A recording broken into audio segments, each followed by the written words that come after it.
زه روسیې ته تر هغه وخته پورې تلو ته تیار نه یم چې په افغانستان کې جنګ نه ختم شوی، نجیب نه لرې شوی او د ټولو افغانانو بندیان نه خوشي شوي، د لادرکو کسانو سرنوشت نه معلوم شوی، زه تلو ته تیار نه یم. نعره تکبیر، نعره تکبیر، نعره تکبیر. جوړې به لوخړې کړم ماسکو او واشنګټن باندې، جوړې به لوخړې کړم ماسکو او واشنګټن باندې. ویره نه لرم پیرو د پاک قرآن یمه، زه مجاهد ځوان یمه. نعره تکبیر، نعره تکبیر.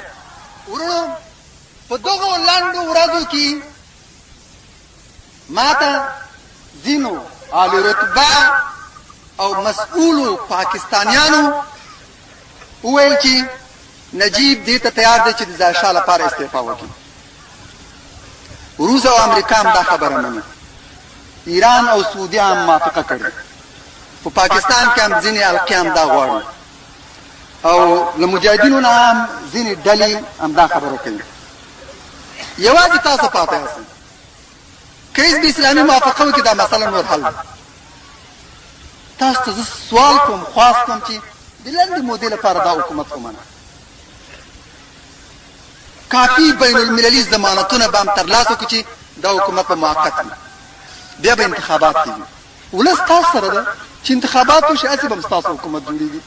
د لنډې مودې لپاره د دې مسلې د حل په خاطر دا ومنه. ما ورته وویل چې زه د ظاهرشاه منلو ته د یو شېبې لپاره هم تیار نه یم او د دې لپاره تیار نه یم چې پردي یې غواړي، د دې لپاره تیار نه یم چې تاسو یې غواړئ، همدغه الفاظ مې ورته ویلي، او د دې لپاره تیار نه یم چې امریکا او روس یې غواړي، ځکه دا زموږ د افغانانو مسله ده، د پردیو مسله نه. مالې ولې د ظاهرشاه خبره کېږي؟ ما ته هدف ووایه، مقصد څه دی؟ آیا په افغانستان کې بل افغان نشته؟ دا ملکونه د دې لپاره غواړي چې په افغانستان کې د مجاهدینو حکومت رانشي. افغان داسې د خپلې خوښې اسلامي حکومت جوړ نه کړی، له بهر نه دې په هغوی باندې د موقت حکومت تر نامه لاندې یو دایمي حکومت تعمیل شي. هغوی بېرته هماغه شاهي رژیم په موږ باندې تعمیلول غواړي. هغوی د اسلامي حکومت نه ویره لري. هغوی نه غواړي چې دا حق د افغان ولس ته ورکړی شي چې د خپلې خوښې اسلامي حکومت ته جوړ کړي. په دې خاطر هغوی د ظاهرشاه خبره کوي. که د موقت حکومت خبره وي نو زه وایم موږ تیار یو، موقت حکومت ته جوړ شي له غیر متنازع فیه شخصیتونو، نجیب او ملګري ظاهرشاه او طرفداران دا متنازع فیه دي، له دغو نه پرته دي په یو موقت حکومت باندې بحث وشي، موږ خبرو اترو ته تیار یو. ورونو حزب اسلامي خپل استقلال او حریت ساتلی او تر پایه به انشاءالله په خپل اصولي دریځ ټینګار کوي. نه فشارونو ته تسلیمیږو، نه له تهدیدونو نه بیریږو، نه مو معاصري تسلیمولی شي او نه مو تطمیع له خپل دریځ نه منحرف کولی شي. په صریح الفاظو وایو، طمع او امید مو صرف د یو خدای نه ده، ویره او خوف مو د یو الله نه ده. خپل مرګ ژوند د الله په اختیار کې دی. نعره تکبیر، لبل چانه په خپل مرګ ژوند ویره نه لرم. نعره تکبیر. موحد اگر در پای ریزی زرش وگر شمشیر هندی نہیں بر سرش، امید و حراسش نباشد ز کس، همین است معنای توحید و بس. نعره تکبیر. د افغانستان د مسلې د حل په هکله زموږ دریځ دا دی بهرنۍ مداخلې د کاملا متوقف شي، که دا د دوستانو لخوا دي که د دشمنانو لخوا. هیڅوک باید ځان ته حق ورنکړي چې د افغانستان په داخلي امورو کې مداخلت وکړي. د نجیب په ځای د یو موقت حکومت د غیر متنازع فیه شخصیتونو نه جوړ شي. رهبران دې په دې حکومت کې برخه نه اخلي. چا چې حکومت کړی او څوک چې د اقتدار لپاره کاندید دي، یو به هم د دې هڅه نه کوي چې هغه په دې موقت حکومت کې برخه ولري. که څوک د حکومت کولو شوق لري، زه همدغو رهبرانو ته وایم چې د اقتدار لپاره کاندید دي، وړې یا لویې ډلې جوړې کړي او د خپل کور په سر یو بیرغ اوچت کړی، 15 کسان راغونډ کړي، یو اعلامیه یې مور کړې، د وحدت په شان اخبارونو کې دغه څه بیانات هم راغلي. نو د ټولو ته وایم چې که د اقتدار په اقتدار کې د شریکېدو شوق لرئ نو انتخاباتو ته انتظار وکړئ. له انتخاباتو نه پرته له بلې لارې قدرت ته د رسېدلو کوشش مه کوئ. او موږ دې ته تیار نه یو چې د متنازعه شخصیتونو حکومت ته جوړ شي. که د مسلې حل غواړئ موږ تیار یو. راشئ نجیب دې لرې شي، یو موقت حکومت د داسې کسانو نه جوړ شي چې مجاهدینو ته د منلو وړ وي، متنازعه نه وي، د اقتدار لپاره کاندید نه وي، مخکې حکومت نه یې کړی، نجیب ملګرتیا یې نه یې کړې، د ظاهرشاه په خوا کې نه یې ودرېدلی.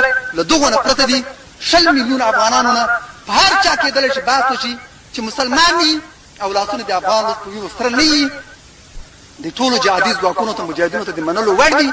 له دغسې کسانو نه دي یو موقت حکومت جوړ شي، بیا دې اوربند تامین شي، بیا دې په افغانستان ته انتخابات وشي او له هغه نه پس دي بیا دې جنګي اسراو د خوشي کولو په سر خبر وشي. نه له دې نه ورونو، موږ د مجاهدینو ترمنځ د دې وروستي توافق په نسبت التزام لرو. حزب اسلامي تل په خپل عهد ټینګ ولاړ دی چې کومه خبرې کړې په هغه طرفه ټینګ پاتې شوی. موږ د دې موافقتنامې په نسبت صادقانه او مخلصانه التزام کوو. د دې طریقه یا ناپوه کسان مخالفت کوي او یا هغه چې د پردیو لخوا مأمور شوي نه غواړي چې ابتکار د مجاهدینو په لاس کې پرېوځي. د دې هڅه کوي چې تل مجاهدین په خپلو منځونو کې اختلاف ولري، د راتلونکي حکومت په سر په خپلو منځونو کې توافق ونه کړي تر څو پردیو ته د دې بانه او موقع په لاس ورشي چې د افغانستان د مستقبل په هکله هغوی فیصله وکړي او بیا د دغو پردیو د فیصلې په نتیجه کې دغو څیرو ته په زړه پورې برخه په لاس ورشي. ورونو، تاسو ته معلومه ده چې په دغه طرح کې په قیادي شورا، موقت حکومت، یوې محدودې مشورتي شورا، د کابل رژیم د نسکورېدو نه پس دې حکومت ته د قدرت انتقال او بیا په یوه کال کې په انتخاباتو توافق شوی. قیادي شورا یو ضرورت دی. په هر صورت کې موږ دې ته اړ یو. د تنظیمونو ترمنځ د تنسیق، تفاهم او هماهنګۍ لپاره دې ته ضرورت دی. د شرعي لحاظه هېڅ معنی نه لري. هره ورځ همدا قیادي شورا د بحث لپاره کینی، تصمیم همدغه نیسي. که لویه شورا جوړوي، که موقت حکومت جوړوي، که د افغانستان د مسلې په باب تصمیم نیسي، همدغه قیادي شورا د تنظیمونو رهبران کینی او هغوی تصمیم نیسي. زه تعجب کوم هغه کسان چې عملا دا قیادي شورا مني خو ذهني ګرایي کوي او دغه مخالفت کوي. د دې معنا څه ده؟ د تصمیم لپاره په دې قیادي شورا کې یعنې د تنظیمونو د مشرانو په جلسو کې برخه اخلي او بیا دغه په خلاف فتواګانې ورکوي، هغه محکوموي. دا عجیبه ده. قیادي شورا په حقیقت کې شرعي لحاظه د یو محدودې د اهل حل عقد د شورا حیثیت لري. دې ته ضرورت دی. موقت حکومت په هر صورت کې ضروري دی. که نجیب د جنګ له لارې ختمېږي، د مشترکو عملیاتو په نتیجه کې، د کودتا له لارې، د پوځ په لارې او که د خبرو اترو او د سیاسي حل له لارې نه ختمېږي، په هر صورت کې موږ یو موقت حکومت ته ضرورت لرو. داسې حکومت چې ټولو ته د منلو وړ وي، د هغه په خلاف فیصله وانخلي، هغه ومني. په دې ترتیب په ملک عام تأمین شوی انتخابات وسره. دایمي حکومت به خامخا د انتخاباتو له لارې جوړېږي. بله لار د دایمي حکومت لپاره نشته. څوک چې غواړي اقتدار د څو مشرانو ترمنځ مساویانه یا په یو تناسب وویشلی شي، باید په دې خبره پوه شي چې دا طریقه نه عملي دی او نه د منلو. نور د دا خوب خیال له خپل ذهن نه لرې کړي. بیا به داسې حکومتونه نه جوړېږي چې اقتدار به د څو کسانو ترمنځ د هغوی په خوښه تقسیمېږي، بیا به هغه خپل زوی زوم معرفي کوي او کابینې ته به راځي. داسې حکومت به انشاءالله بیا نه جوړېږي. داسې حکومتونه نه بقا لري او نه د افغانستان پیچیده اوضاع سمبالولی شي. د افغانستان دا موجوده پیچیده حالات یو قوي، متحد او مقتدر حکومت ته ضرورت لري. زه د هغو کسانو موقف ته سخت حیران یم